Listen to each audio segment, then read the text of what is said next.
I was standing barefoot in my own foyer, sipping lukewarm coffee, when a moving truck the size of my worst nightmare groaned up my driveway. At first, my brain tried to make it something normal. Maybe the neighbors accidentally booked it to the wrong address. Maybe someone was turning around.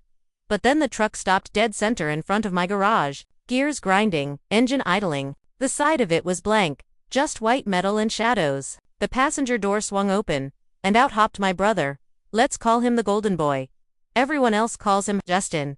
He straightened his jacket like he was stepping onto a red carpet, not my concrete. He had a stack of papers in his hand, and this smug, I already won look on his face that made my stomach twist. Tiffany slid out next, smoothing her hair, giving the house a slow once-over like she was appraising it for herself. Trevor, her brother, climbed out last, leaning on the truck with his arms crossed, like he was there to supervise my life being taken apart. Justin walked right up to my front steps, looked me in the eyes, and said, "Vanessa, this house is mine now."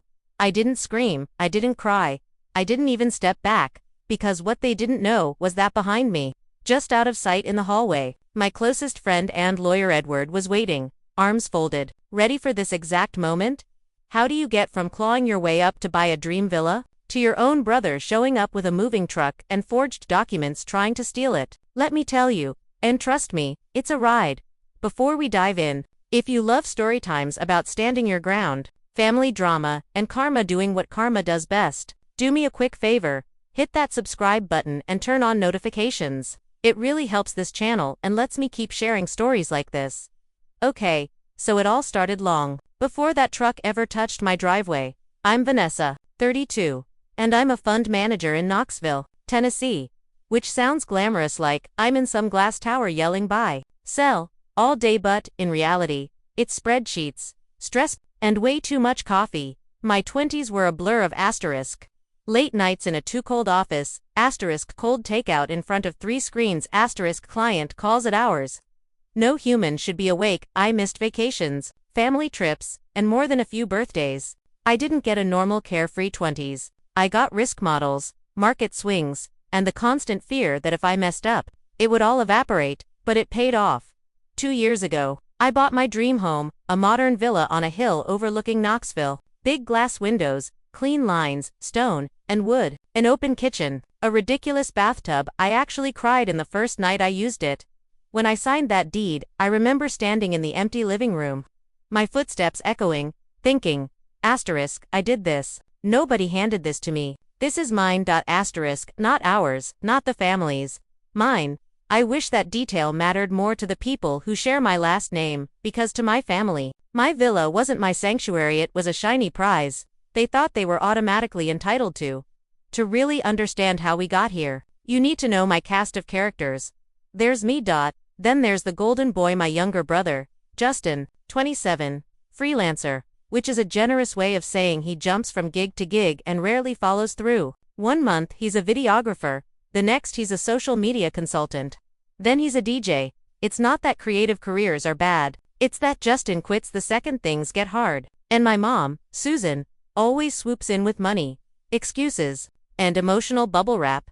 He's just finding his way, she'd say, even when finding his way meant maxed out credit cards and unpaid rent. My dad, Carl, is the classic conflict. If you picture a man quietly sipping coffee while the house burns around him, that's my dad. He's not cruel, he's just absent when it comes to hard choices. And then there's Tiffany, Justin's girlfriend, 26, pretty, polished, and charming in a way that feels practiced. The type who laughs a second too late, makes everything sound like a favor she's doing for you, even when you're the one paying. And the enabler in Susan. Growing up, the pattern was always the same. Asterisk, Justin crashed dad's car. He's under so much pressure. He's a boy. Boys do dumb things. I got a B+ instead of an A. Vanessa, what's going on with you? You know you have to work harder to stay ahead. When Justin blew through his college fund in 2 years, hopping majors and dropping classes, Mom helped him reset. When I needed money for an unpaid internship, I was told to figure it out because you're the responsible one. So yeah, you could say there was a long history of Justin getting cushions and me getting lecture notes. I learned early that if I wanted something, I had to build it myself. Justin learned that if he wanted something, he just had to convince Mom he deserved it. So when my phone lit up with Mom one afternoon at the office, I didn't think much of it. I was in between calls, staring at profit and loss charts, sipping coffee that had gone from hot to sad. I answered, putting her on speaker while I scanned an email. "Hey, Mom, Vanessa," she said, skipping hello. "We need your house." I stopped scrolling. "My what?" "Your house," she repeated, like she was asking for a cup of sugar. "Not my biggest asset. For Justin and Tiffany's engagement party. They're doing a charity theme. Very classy. We thought your villa would be perfect." There it was. We thought. Meaning, Justin thought, Tiffany thought. And then Mom thought whatever they thought. I pinched the bridge of my nose. "Mom, my house isn't a rental venue," I said. "There are actual event spaces for that." "Vanessa, it's one night," she replied, already slipping into that tone. "You have that big place all to yourself. You've done so well. Share a little. It would mean the world to your brother." She said share like I'd been given my home as a gift instead of working 10 years for it. I glanced around my office at the spreadsheets, the flickering graphs, the stack of files on my desk. I heard my assistants laugh in the hallway, the low hum of other people's stress. I knew what was happening. The old vice of be the good daughter, don't make waves, started to tighten. Before I could respond, I heard my dad's voice in the background. "Put me on speaker." He said there was a click. "Hey sweetheart," Carl said. "Look, it's a big moment for Justin. He wants to impress Tiffany's family. We don't have a lot of venues that feel as nice as your place. It would really help him." The subtext, "You're successful, he's not, so you owe him." I swallowed. "Okay," I said slowly. "If I say yes, there will be rules. And they're not optional." "Of course," Mom said quickly. "Too quickly. We'll follow whatever rules you want." I should have hung up right there and written no on my forehead as a reminder, but I didn't. "I'll host the engagement party," I said, "but 3 conditions." I said it like a contract clause, because that's how my brain works. 100 guests, max. Not around 100, not, plus a few extras. 100 Mom made a noise like she'd just swallowed something sharp. 100 is fine, she said, right, Carl? Sure, he said. 100 is plenty. 2, I continued. Party is done by 10 p.m., and I mean done. Music off. Guests gone. No after party at my place. "It's just one night," Mom protested weakly. "It's my one house," I said. 10 p.m. or no party. A pause. "Okay," she said. "Then, pay, m. 3. No permanent changes to my property," I said. "No new structures, no pergola, no stage drilled into the patio, no landscaping projects. Decorations that go up must come back down. My house should look exactly the same the next day." "Of course," she said lightly, "we wouldn't touch your precious house." The way she said precious made my chest tighten, but I let it go. "For real, Mom," I said. "I'm serious." "We heard you," she replied. "Thank you, sweetheart. You're such a good big sister." We hung up, and for a moment, I let myself believe this might actually be okay. Then Justin called. "Vanessa," he sang when I picked up. "You're the best. Seriously, you saved us." "Don't thank me," I said. "Respect my conditions, and then we can talk about gratitude." "Relax," he laughed. "It's going to be classy. Charity vibes. Everybody wins." "Not if you overrun my house," I replied. "We'll keep it chill," he said. "Promise." His promises are like cheap tape, they hold nothing. Tiffany texted afterward. "Tiffany, Vanessa, I seriously can't thank you enough. Your place is stunning. This is going to be the engagement party of the year. We love you for this." Something about "we love you for this" bothered me. Like my value was directly tied to what I was giving them. A few days later, I met up with Edward for coffee. Edward and I go way back. We met at a networking event years ago where everyone was trying to sell everyone else something. He was the only one who said, "You look tired, are you okay?" instead of "What do you do?" He's blunt, dry, brilliant, and exactly the kind of friend you need when your family is a mess. We sat in our usual corner at a cafe downtown. I dumped the story on him between sips of latte. "So they're using your $1 million villa for free. Under charity branding, with Justin as the star," he summarized, "and your mom guilt-tripped you into it." "Pretty much," I sighed. "I did set rules though." He raised an eyebrow. "And how long do you think those will stand?" I frowned. "They have to." I was very clear. He stirred his coffee slowly. "Vanessa," he said.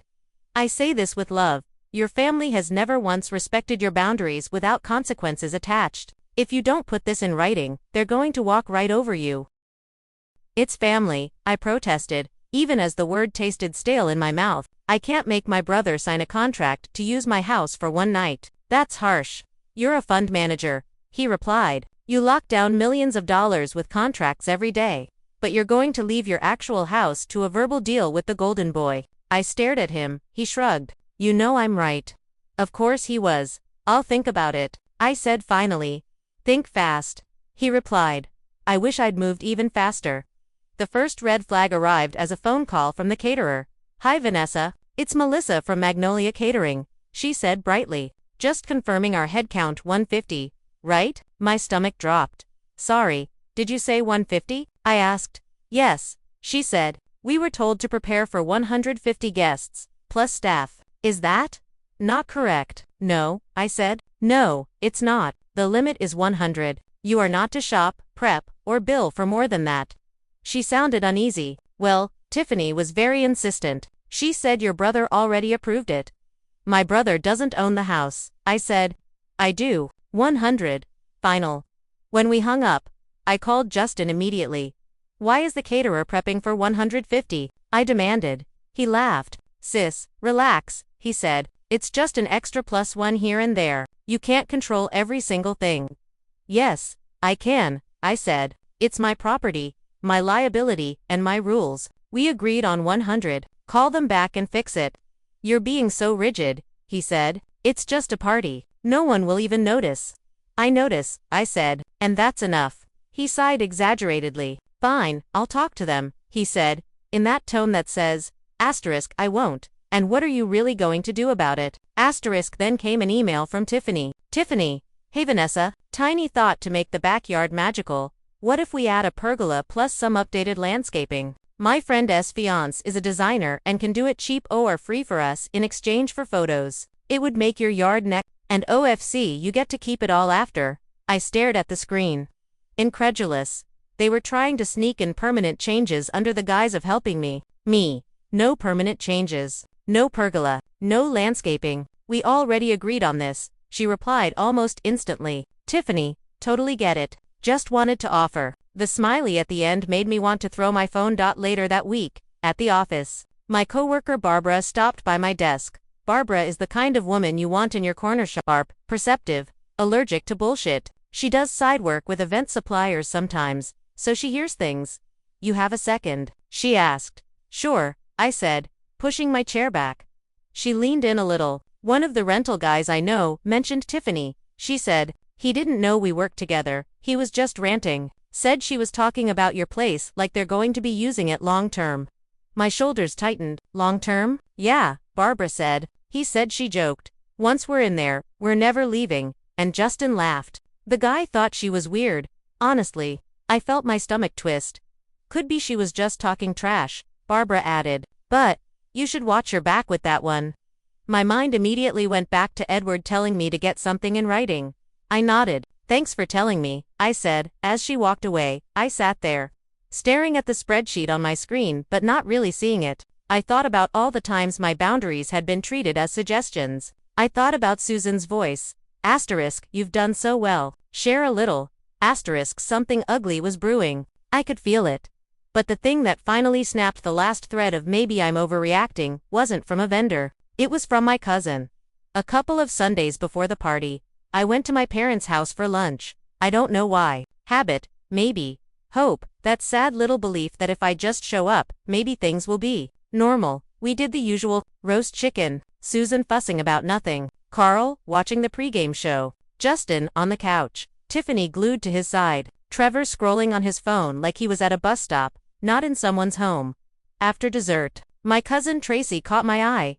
Tracy is 33, sarcastic, and doesn't play games. She's also one of the only people in our family who has never expected anything from me except the truth.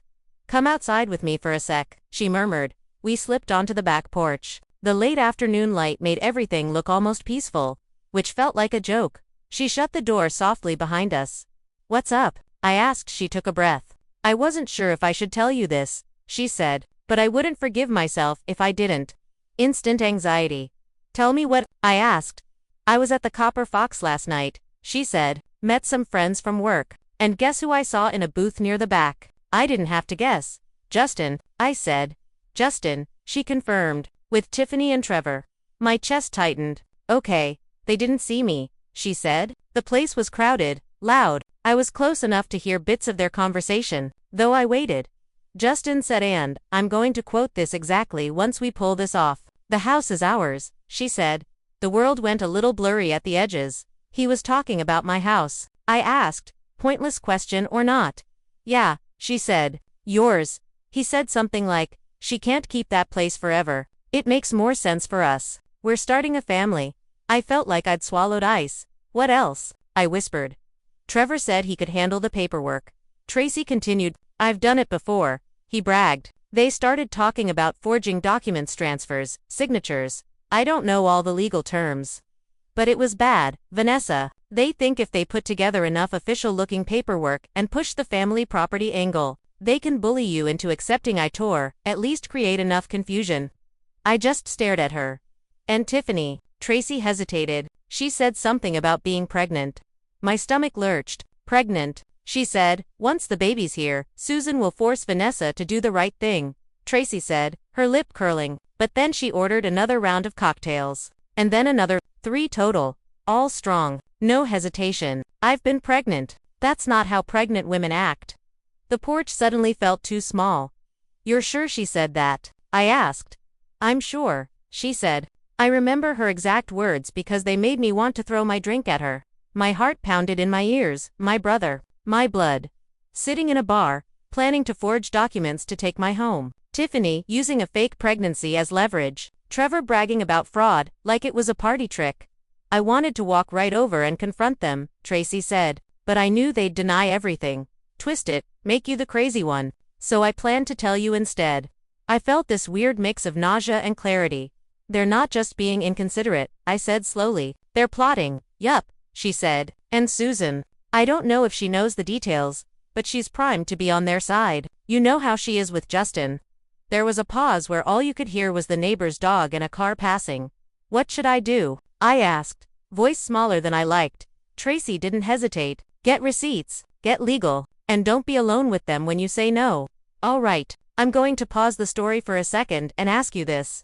If you overheard your sibling planning to forge documents to steal your house, and you knew your parents would likely side with them, what would your next move be? Lawyer, confrontation, group text blow up, drop it in the comments. Because I'm genuinely curious how many of you would have done what I did next. The day after that conversation, I woke up with this heavy certainty. I wasn't paranoid. I wasn't overreacting. There was a very real threat to what I'd built, so I called Edward. We need to meet, I said. Today, if you can. We sat in our usual corner at the cafe again, but this time my coffee was untouched. I told him everything. The bar conversation, the forged document plan, the fake pregnancy. He listened without interrupting, jaw tightening a little more with each detail. When I finished, he exhaled. Okay, he said. They're not just testing your boundaries, they're crossing into criminal territory. We're going to make this as hard as possible for them to even try something. How? I asked. Step 1, he said. Security, cameras at every entrance, driveway, backyard, side gate. You need eyes on anything that happens on your property before, during, and after this party. Done, I said. What else? Step 2, he said. Paper. I'm drafting a contract that states plainly, your brother is being granted a temporary license to use your property for one night only, for an engagement event. No transfer of ownership, no tenancy, no equity, nothing. He has no legal claim now or later. He will sign it, or there will be no party. Will that actually hold up? I asked. He gave me a look. It'll hold up a lot better than my mom said. It was fine. Fair point. Step 3, he added. Back up your title documents. Keep copies with me, in a safe at your house, and somewhere else you trust. Anything they try to forge, we counter with originals. His calm made my panic feel manageable.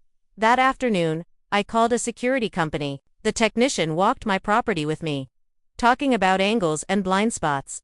We'll put one here above the garage, he said, pointing. One covering the driveway, one on the back patio to cover this whole area. Side gate, front door, corner of the yard. All feeds upload to the cloud automatically.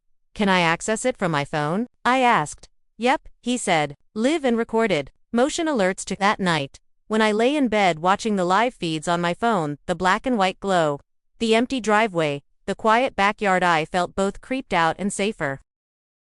The next day, Edward emailed me the contract draft. It was 1 page. Brutally straightforward. No legalese to hide behind. Justin Marshall is granted a temporary one-night license to use the property located at address on date for an engagement party. This license confers no ownership, tenancy, or future rights to this property. All control, title, and long-term decision-making remain with Vanessa Marshall, the sole owner of said property. He added in my rules. Guest limit. End time. No modifications. No implied rights. Make him sign it in your kitchen, Edward texted, where your cameras can see. I almost laughed. We really are turning my house into a fortified castle, I replied. Damn right. He wrote back. I texted Justin. Need to go over some party details. Can you swing by the house tomorrow afternoon? Justin. Yeah, sure, sis, what time? We picked 3 p.m. When he showed up, he walked in like he already lived there. He always does that, kicks his shoes halfway off, tosses his keys on my counter, wanders to the fridge. Nice place, he said, again, like it was new. You know, it always feels like a waste with just you here. I ignored the jab. We're going to talk terms, I said, pulling out the contract and laying it on the island. He glanced down, then back up at me. Seriously, he asked, you're making me sign a contract? Yes, I said. Read it. He picked it up, skimmed the first few lines, and scoffed. This is overkill. Justin, I said, keeping my voice level, you are inviting 100 people into my home. Your girlfriend is trying to redesign my backyard. There's talk of this being family property. We are putting everything in writing. He kept reading, his jaw tightening at certain words. No rights, no claims, no tenancy. He read aloud. What? You think I'm trying to steal your house? I held his gaze. Are you? He smirked. Don't be dramatic. Then signing this shouldn't be a problem, I said. He set the paper down. You've changed, he said. You used to be nicer. What you mean is, I replied. I used to roll over. We stared at each other across my kitchen island for a long moment. Finally, he grabbed the pen, scribbled his name, and pushed the paper back toward me. There, he said. Happy? Safer? I said. Yes. He shook his head, chuckling. You know, Mom's going to lose it when she hears about this. I'm sure she will, I replied, but I'm not doing this for her. And she did lose it. That evening, my phone lit up with Mom. I answered. Vanessa, she started. No greeting, voice sharp. What is this I hear about you making your brother sign some document? Justin wasted no time. It's a contract, I said. It clarifies that the party is one night. That he has no ownership rights to the house. You made your own brother sign legal papers, she snapped. For a party. Do you hear how ridiculous that sounds? What's ridiculous? I said, pulse rising. Is my brother talking to vendors like he owns my place? And your future daughter-in-law telling people they'll be here long-term? You're exaggerating, Susan said. You're so paranoid. You've always been like this, clutching your things like someone's going to snatch them away. You mean like they literally just tried to do? I asked. She huffed. You are not thinking about the next generation, she said. Your brother is starting a family. You're alone in that big house. Why can't you share? Why can't you make things easier for him? There it was again. You're alone. Like that was some kind of failure. This is not about sharing, I said evenly. This is about ownership. I am protecting my home, which I worked for. That doesn't make me selfish. It makes me responsible. You're tearing this family apart, she said, voice breaking. Over a house? No, I replied quietly. He is. I'm just refusing to let him take what isn't his. She hung up on me. I sat there in my kitchen, staring at my phone, the contract on the counter, the cameras silently recording everything. I felt like a child again, and a grown woman at the same time. The child wanted her mother to say, I see you. I'm proud of what you've built. I'll protect it with you. The adult knew that was never going to happen. The week of the engagement party. My anxiety was like white noise in the back of my mind. I checked the camera feeds obsessively. I mentally rehearsed what I'd do if something went wrong. I made sure my valuables were secured, my private rooms locked, my documents in the safe, and with Edward. The day of the party, I walked through the villa one last time. The cleaners had done their thing. The floors gleamed. The windows reflected the late afternoon sun. By 6 p.m., the first guests arrived. At 6:15, more came. At 6:30, the driveway was a mess of SUVs and sedans, and people were filtering in from rideshares. I took one look at the crowd and knew they'd blown past 100. We weren't even trying to pretend anymore. Tables I hadn't approved were set up in the yard, extra chairs on the patio, a massive sound system towering speakers, a DJ booth, cables snaking across the floor. That definitely wasn't my modest portable setup. My jaw clenched.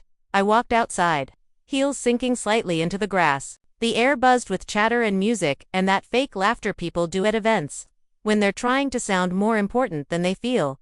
Near the bar, I spotted Tracy. She gave me a look that said, asterisk, you seeing this? Asterisk. Before I could answer, we both noticed something else. Tiffany, in a fitted white dress that looked suspiciously like a rehearsal wedding gown, making the rounds and touching people's arms like she'd personally blessed them. Vanessa, she squealed when she saw me. You look gorgeous. I glanced at her dress. You're very bridal, I said. She laughed. It's our night, she said. It should feel special, right? Special, like special had to include trampling every agreement we had. Inside, Justin held court by the kitchen island, telling some story to a cluster of his friends. When he saw me, he flashed that easy grin. There's our host, he said loudly. Everybody, this is my sister. Couldn't have done any of this without her. A few people clapped politely. I gave a small wave, feeling like a prop in my own home. Tracy slipped up beside me. I've got something for you, she murmured. You're not going to like it. We stepped into the hallway. She pulled out her phone, opened a voice memo, and hit play. It was Tiffany's voice, unmistakable. The pregnancy's fake, Tiffany said on the recording, laughing softly. It's just to mess with Vanessa's head. You know how she gets. Susan will be on our side, no matter what. Then Trevor's voice, amused, oily. Family pressure always breaks her kind, he said. It's like a script. Watch, the audio might as well have been a knife. I felt my cheeks go hot, then cold. They were standing near your side gate this morning before setup, Tracy said. I was sitting in my car on the street and hit record as soon as I heard them. I closed my eyes for a second. Tiffany pretending to be pregnant, using my mother's predictability as leverage. Trevor literally banking on me crumbling under family guilt. The rage that flooded my chest was so strong I had to grip the banister. Thank you, I said, voice low. You have no idea how much this matters. Oh, I have some idea, she said. Be careful, they're playing dirty. I nodded, squared my shoulders, and went back into my own party. The music thumped, people danced, glasses clinked, my head pounded. I made my way to Justin by the bar, weaving between guests like a ghost. Hey sis, he said, slinging an arm around my shoulder. You seeing this? Nailed it right. We agreed on 100 guests, I said quietly. There are at least 150 here. He chuckled, squeezing my shoulder. You really counting heads right now? It's a party, Vanessa. We also agreed you'd use the sound system. I approved, I said, glancing at the towers of speakers. This is not it.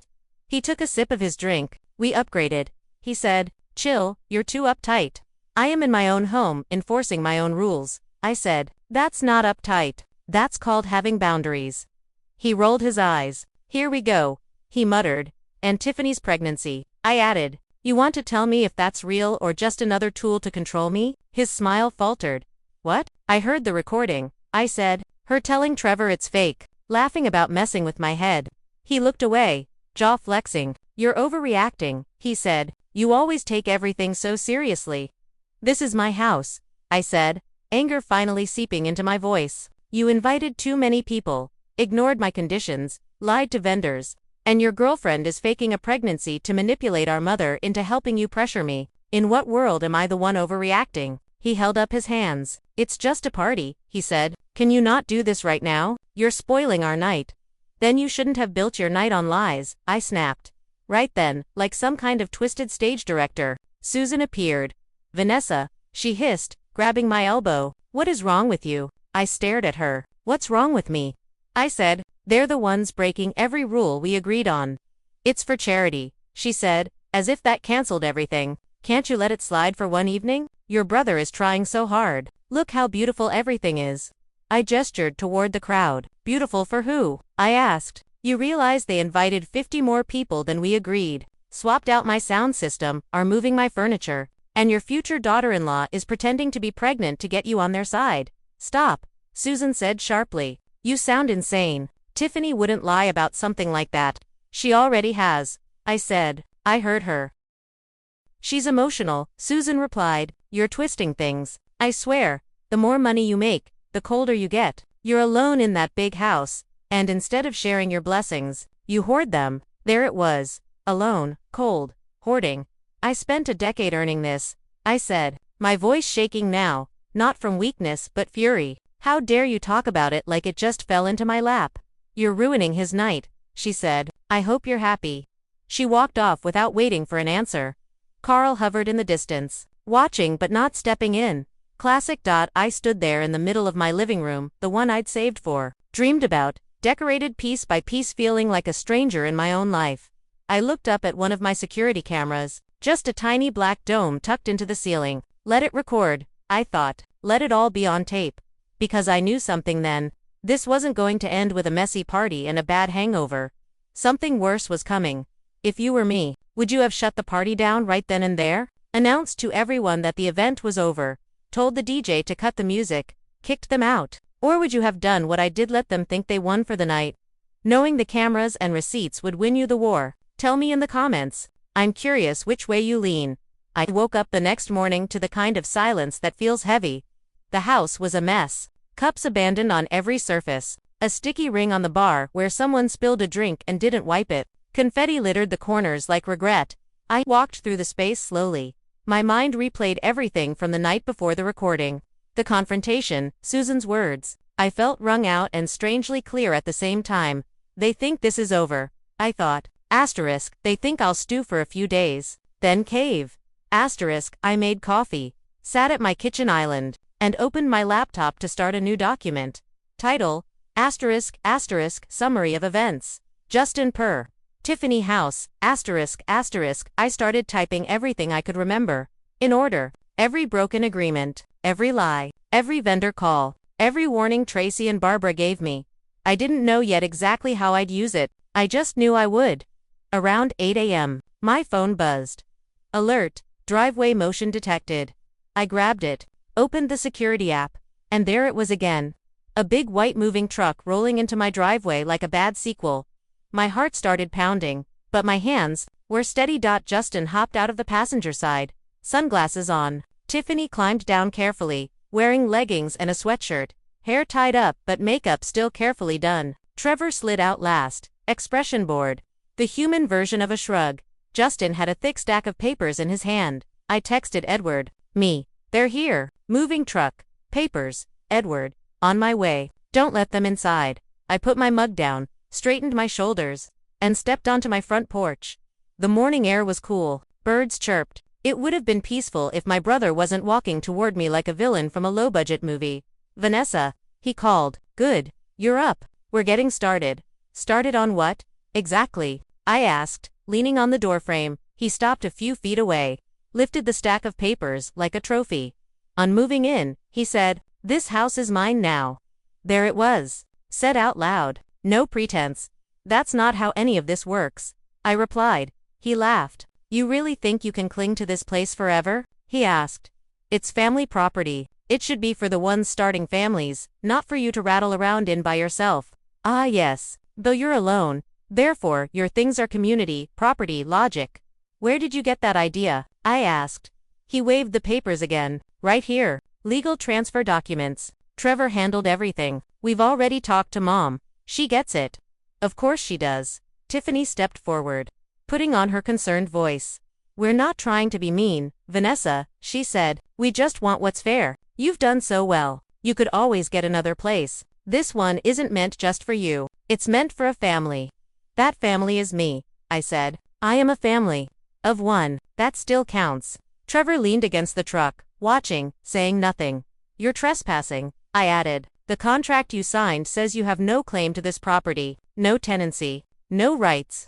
Justin rolled his eyes. You and your contracts. He sneered. Those don't mean anything if the deed changes hands. And it hasn't, I said. No court has transferred this house to you. No legitimate paperwork has been filed. You're standing on property you don't own, announcing you're moving in, with forged documents in your hand. His jaw flexed. You don't know they're forged. I actually laughed. I know you don't have my signature, I said, and I know I didn't sign away my house in the past 12 hours.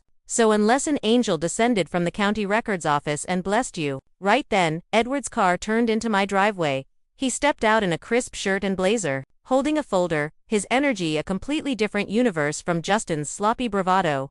What's happening? Edward asked, walking up. My brother says this house is his now, I said. He brought a moving truck and counterfeit paperwork.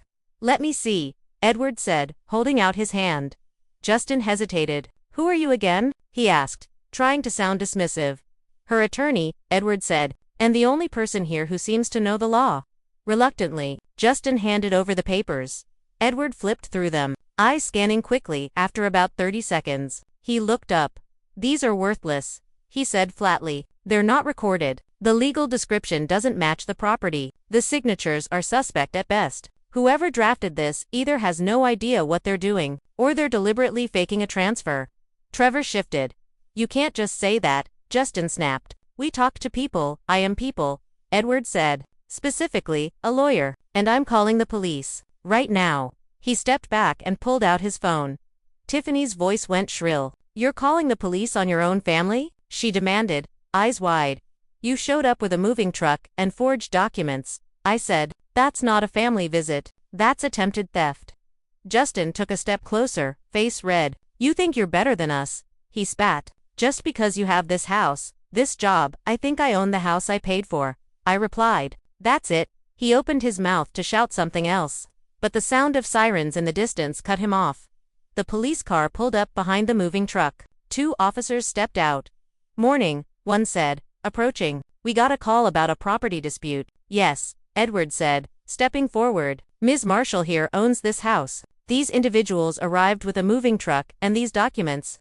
He held up the stack, claiming they now own the property. We believe the documents are fraudulent. The officer took the papers, flipping through them with the kind of practiced boredom that says he's seen a lot. He looked at me. Do you have your deed? Yes, I said. I went inside, grabbed the folder from my safe, and brought it back out.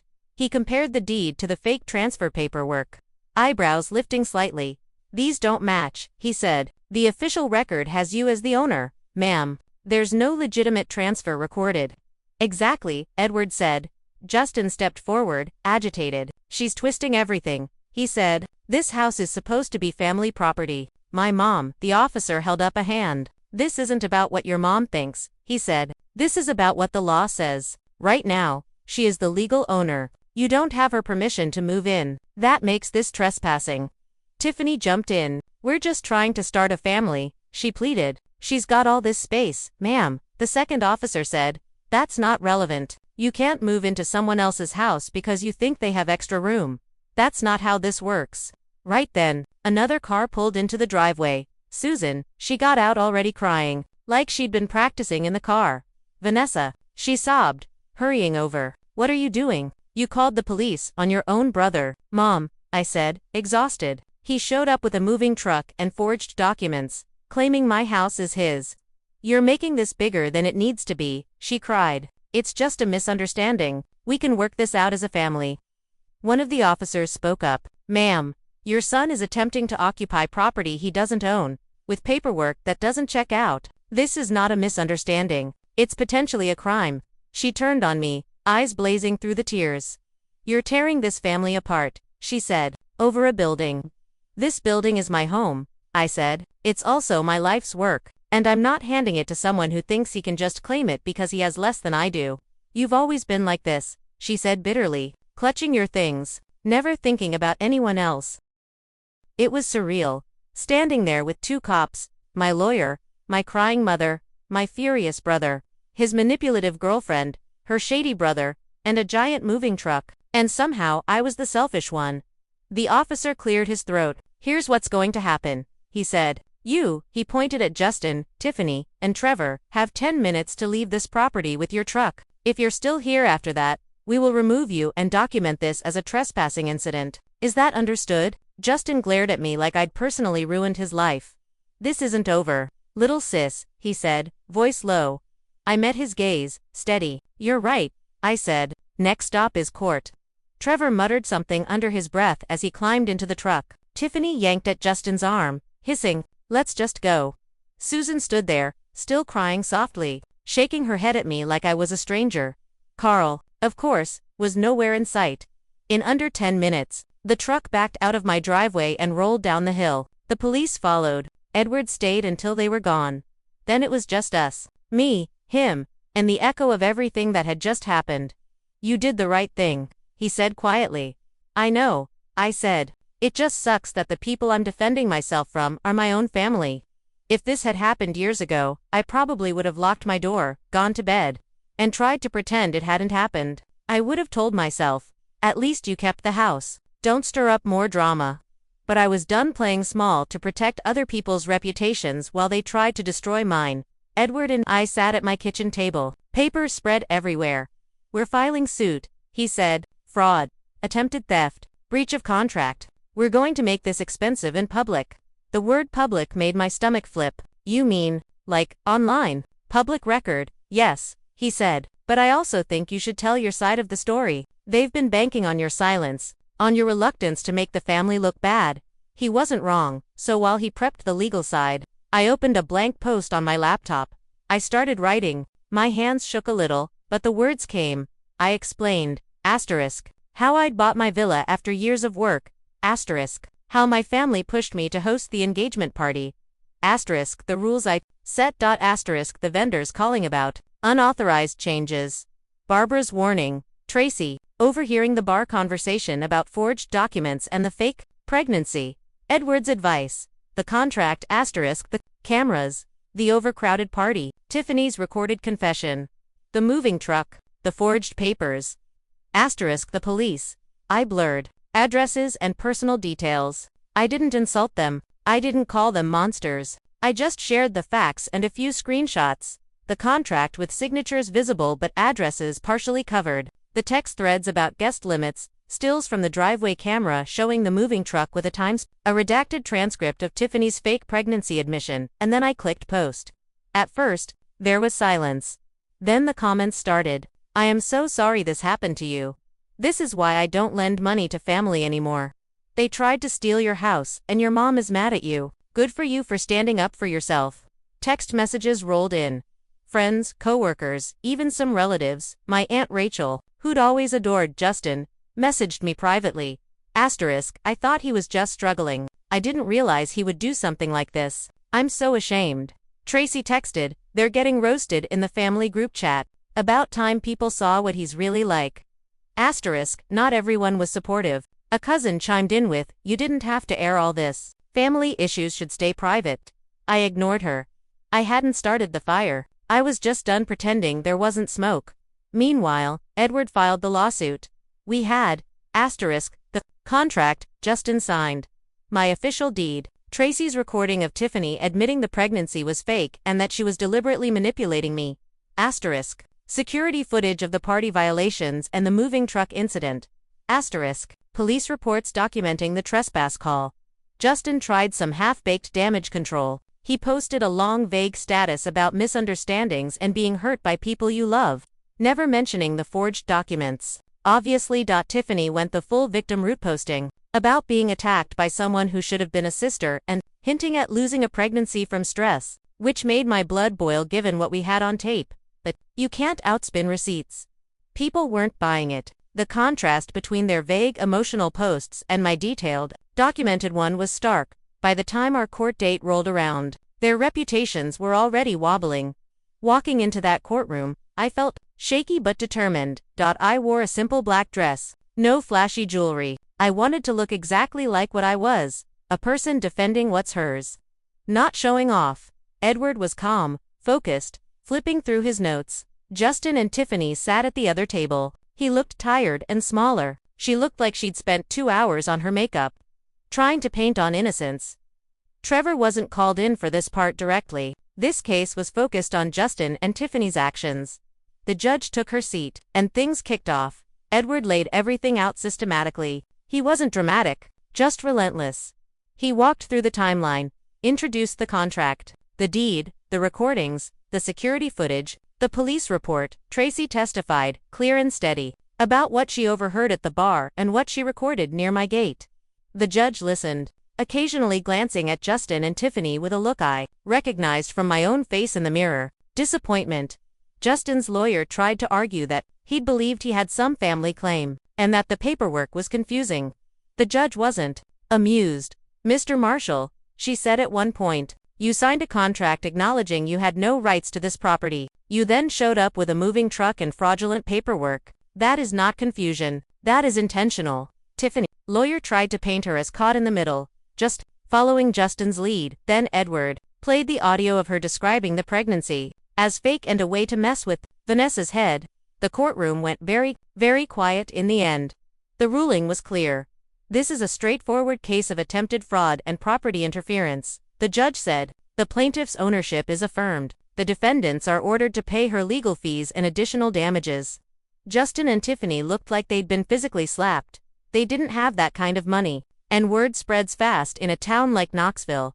Their charity events and influencer brand personas suddenly looked a lot more like scams. People they'd networked with started backing away. One local nonprofit publicly distanced themselves from them, citing values misalignment after recent revelations. Last I heard, they packed up what they had left and moved to Arizona, where Tiffany's family is. They left town not as victims, but as cautionary tales. Karma didn't just tap them on the shoulder, it rearranged their whole social life. After the court ruling, Justin texted me once, "Justin, little sis, can we please talk? This got out of hand. I miss you." I stared at it, remembering the moving truck, the forged papers, his smirk, as he declared, "This house is mine." I didn't answer. Susan kept calling. Her voicemails shifted from angry to pleading. "Vanessa, please," she sobbed in one. "He's your brother. He lost everything. You humiliated him." In another, "I know he made mistakes, but you didn't have to drag this through court. We could have handled it as a family." In none of them did she say, "He was wrong to try to steal your home. I'm sorry I took his side." In none of them did she say, "You were right to protect what you worked for." Once, I picked up Mom. I said, "He forged documents. He lied. He tried to take my house." "How is your first instinct to comfort him instead of acknowledging what he did to me?" "He's your brother," she said. Like that explained everything.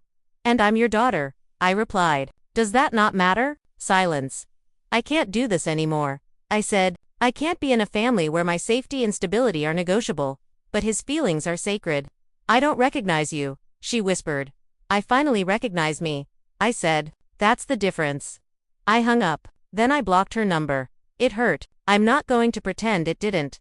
But the quiet that followed was peaceful in a way I hadn't realized I needed. Carl reached out a few times, talking about the weather, his back pain, random TV shows. He never mentioned the house, or the lawsuit, or Justin. He said once, "I hate that the family's separated like this," and I replied, "I hate that you watched it happen for years and never said anything." We have limited contact now. Surface level. I've accepted that neutral is the most he'll ever be. Edward stayed in my life. Of course, we still grab coffee. Sometimes he asks, "Any word from Arizona?" And I say, "No," and we both move on. Tracy and I got closer. She's the reason I had proof. The reason this didn't become some she said mess where the golden boy got the benefit of the doubt. And my house. It's still mine. Every time I drive up that hill and see my villa, there's a part of me that thinks, "You tried to take this from me. You failed." I didn't. If you've made it this far, first of all, thank you for listening. Second, here's what I want you to hear, especially if any part of this story feels a little too familiar. Protecting your boundaries is not selfish. People will call you selfish when your no stops their free ride. That doesn't mean you're wrong. It means they're mad. The game changed. Family first doesn't mean you last. If the only time someone says we're family is right before they ask you for something huge, that's not love. That's leverage. Some people, yes. Even family will cross lines you never thought they would when they feel entitled to what you have. Justin didn't wake up one day and suddenly decide to forge documents. He got there slowly, through years of being told he deserved a cushion, that his needs came first, that my success was just luck I should share. Guilt is a tool. So are fake crises. So are fake pregnancies. Tiffany weaponized the idea of a baby. She knew my mom. She knew my weak points. It wasn't an accident. It was a strategy. Contracts, cameras, and courts are not too much when someone is trying to take what's yours. Asterisk, asterisk. You're not overreacting by using every legal tool available. You're responding to the reality in front of you. Asterisk, your peace matters. Blocking my mom wasn't easy. Ignoring my brother's text wasn't satisfying, but not waking up every day wondering what they were plotting next, that was priceless. My villa isn't just a building. It's every late night, every compromise, every risk that paid off. It's proof that I can build something without being anybody's golden child, and I'm done letting anyone, family or not, treat my life's work like a prize they're entitled to win if they just push hard enough. If you're listening to this and you're dealing with your own version of a golden boy, or a guilt-tripping parent, or someone trying to lay claim to what you've built, I want you to hear this clearly. You are allowed to say no. You are allowed to protect what's yours. You are allowed to walk away from people who only value you for what you can give them. Guard what you've earned. Guard your home, your career, your energy, your sanity. Setting boundaries isn't selfish, it's survival. If my story hit home for you, let me know in the comments. Tell me what part felt the most familiar or what you would have done differently, and if you haven't yet, don't forget to like, subscribe, and turn on notifications so you don't miss the next story time. Because unfortunately, when it comes to family and entitlement, this wasn't the first story I could tell, and it definitely won't be the last.